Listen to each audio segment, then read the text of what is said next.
இன்றைக்கு குழந்தைகளை வளர்க்கின்ற பெற்றோர்களை நாம் கேட்டால், குழந்தை பிறந்து அந்த குழந்தையை வளர்க்கின்ற பொழுது முக்கியமாக தாய் தந்தை, அதிலும் குறிப்பாக தாய்மார்களை பார்க்கின்ற பொழுது எத்தனை மாதத்துக்கு உங்கள் குழந்தை உங்கள் கட்டுப்பாட்டில் இருக்கும்?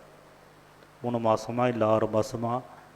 நீங்கள் சொல்கிறத கேட்டு உங்கள்படி நடக்கின்ற அளவுக்கு எத்தனை மாதங்கள் பிறந்த குழந்தை எத்தனை மாதங்கள் வரையிலும் நீங்கள் சொன்னால் கேட்கும்.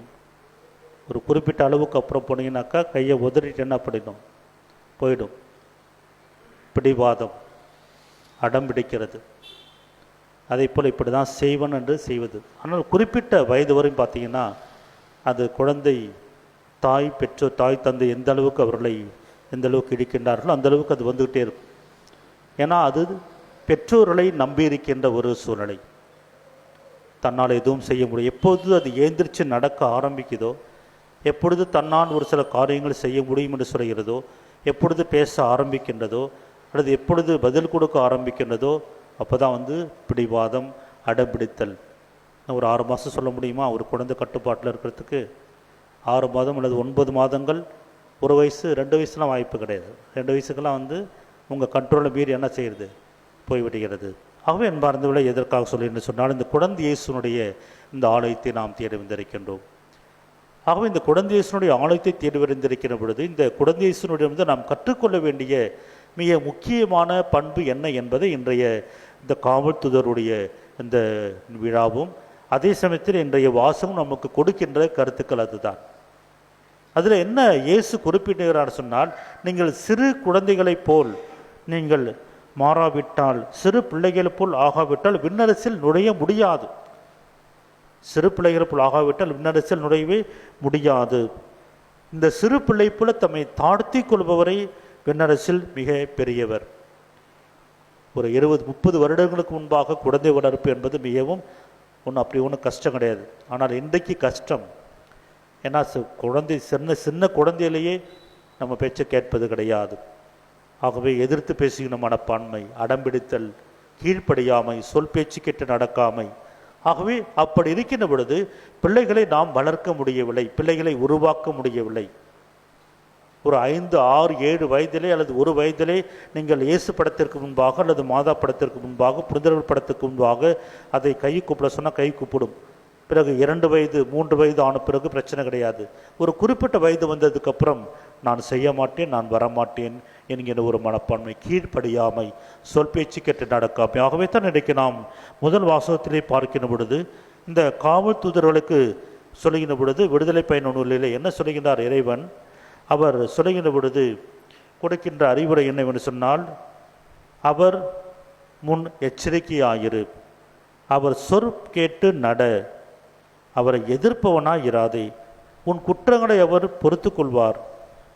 அதே சமயத்தில் அவர் சொல்வது கேட்டு நடந்தால், நான் சொல்வது யாவற்றையும் கேட்டு செயல்பட்டால், நான் உன் எதிரிகளுக்கு எதிரியும் உன் பகைவர்களுக்கு பகைவனும் ஆவேன். ஆகவே கடவுளுடைய பாதுகாப்பு இன்றைக்கு இறைவன் கொடுத்து கொண்டிருக்கின்றார். ஆனால் அந்த பாதுகாப்பை வானதூதர் மூலமாக கொடுத்து கொண்டிருக்கின்றார். ஆனால் அந்த பாதுகாப்பு நமக்கு தெரியுதா?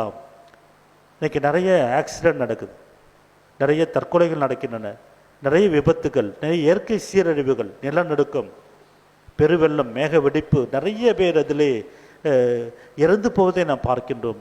ஆகவே இது என்ன அர்த்தம் என்று சொன்னால், நாம் வழிநடத்தப்படுவது காவல் தூதர்களால் அல்ல என்பது தான் உறுதியானது.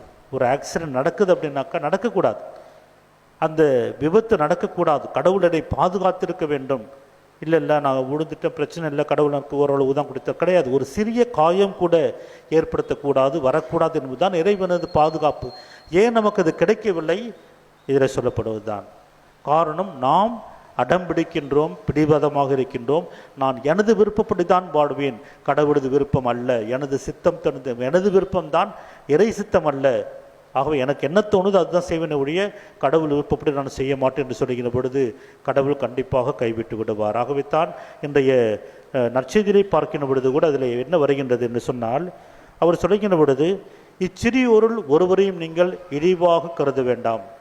சிறியோருன்னு என்ன அர்த்தம்? நம்ம உடனே குழந்தைகள் நினைக்கிறோம் கிடையாது. என் மீது விசுவாசம் வைத்திருக்கின்ற, இயேசு மீது விசுவாசம் வைத்திருக்கின்ற குழந்தை உள்ளம் படைத்த இச்சிறியோருள். ஆகவே யார் ஒருவர் இயேசு கிறிஸ்து மீது விசுவாசம் கொண்டிருக்கின்றார்களோ அந்த விசுவாசமானது குழந்தை உள்ளத்துரைக்கின்ற அந்த விசுவாசத்துடன் இருக்கின்ற அந்த இச்சிறியோருள், அந்த குழந்தை உள்ளம் படைத்தவர்களை நீங்கள் இழிவாக கருத வேண்டாம். இக்காரணம் என்னவென்று சொன்னால், அவர்கள் என் விண்ணக தந்தையின் திருமுன் எப்பொழுதும் அவருடைய வானதூதர்கள் இருக்கின்றார்கள். இது நீங்கள் 18ஆம் அதிகாரத்தில் முன்னாடி பார்த்தீங்கன்னா அதில் என்ன வரும்னாக்கா, இச்சிறியோருள் ஒருவரை பாவத்தில் விட செய்தால் என் மீது விசுவாசம் கொண்டிருக்கின்ற குழந்தை உள்ளம் படைத்த என்னுடைய கிறிஸ்துவர்களாகிய விசுவாசிகள் அவர்களை யார் ஒரு பாவத்தில் விட செய்கின்றார்களோ ஏந்திர கல்லை கட்டி கடலில் தள்ளுவது நல்லம். அவன் பாரந்த இந்த குழந்தைசனுடைய ஆலயத்தை தேடி வந்திருக்கின்றோம். இறைவனம் எதிர்பார்ப்பது என்ன? குழந்தை உள்ளம். ஆனால் எனக்கு ஏன் குழந்தை உள்ளம் இல்லை? நம்ம அறிவு தான். ஆகவே நாம் செய்கின்ற பொழுது இது செய்யணுமா வேணாம், நான் என்ன நினைக்கிறோன்னு அதான் செய்வேன், நான் என்ன விருப்பப்படுகிறேன். இது இறைவனது திருவிடத்தை நாம் தேடுவதே கிடையாது. அவைத்தான் பலமுறை நான் சொல்வது உண்டு. எல்லா முடிவையும் நம்ம எடுத்து விடுவோம். எடுத்து முடிச்சுட்டு கடைசியில் குழந்தையை சுட்டு வந்து அதை கொஞ்சம் பார்த்து செய்யுங்க அப்படி சொல்லுவோம். ஆனால் முன்னாடி நம்ம அட்வைஸ் கேட்டோமா, ஆலோசனை கேட்டோமா, இது செய்யலாம்னு சொல்லிட்டு அவர்கிட்ட அனுமதி கேட்டோமா? கிடையாது. நாம் எடுத்த முடிவுகளுக்கு, எல்லா முடிவுகளுக்கும் எடுத்துக்கொண்டு வந்து கடைசியில் விண்ணப்பம் வைக்கின்ற பொழுது எனது கருத்து, அடிக்கடி நம்ம என்ன சொன்னது, குடும்ப கருத்துக்கள் நிறைவேற, அந்த குடும்ப கருத்துக்கள் நிறைவேறுவது அது கடவுளுடைய விருப்பத்தினுடைய இருக்குதா இல்லையா, அதுவே பெரிய ஒரு கேள்விக்குறி. நான் வைத்திருக்கின்ற கருத்துக்கள் எனது கருத்துக்களா, கடவுளுடைய கருத்துக்களா?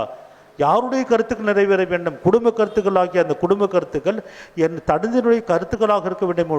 என்னுடைய சொந்த கருத்துக்களாக இருந்தால் அது இறை விருப்பத்திற்கு எதிரானதாகவே தான் அவர் சொல்லுகின்ற பொழுது அந்த குழந்தை உள்ளமாகவே இந்த திருப்பள்ளியிலே மன்றாடுவோம், இந்த காவல்துறை மன்றாடுவோம். அன்னை மரியாள் 3 செய்திகளை சொல்லுகின்றார்கள். இந்த காவல்துறையுடைய விழாவிலே 1993ஆம் ஆண்டு இதே திருவிழா நாளிலே அன்னை மரியாள் 3 செய்திகள். ஒன்று, இந்த காவல் தூதர்கள் முதலாவது அவருடைய பணி என்ன, அவர் கொடுக்கப்பட்டு இருக்கின்ற பணி என்ன? நம்மை இருளின் பாதையிலிருந்து ஒளியின் பாதைக்கு செல்லுதல். அப்படின்னு என்ன அர்த்தம்? எனது மனம் இருளடைந்திருக்கிறது. இன்றைக்கு தவறான நற்செய்தி போதனையினால், இன்றைக்கு தவறான போதனையினால் விசுவாசம் இழந்து விட்டது.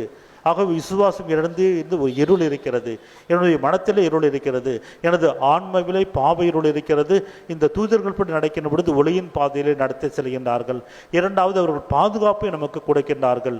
எந்தவித தீய சக்தியில் எதுவாக இருந்தாலும் சரி, சாலையில் செல்கின்ற பொழுது, வீடில் இருக்கின்ற பொழுது கூட அவர் இறை பாதுகாப்பை பராமரிக்கின்றார்கள். மூன்றாவது, இன்றைக்கு அவர்கள் போர் புரிந்து கொண்டிருக்கின்றார்கள்.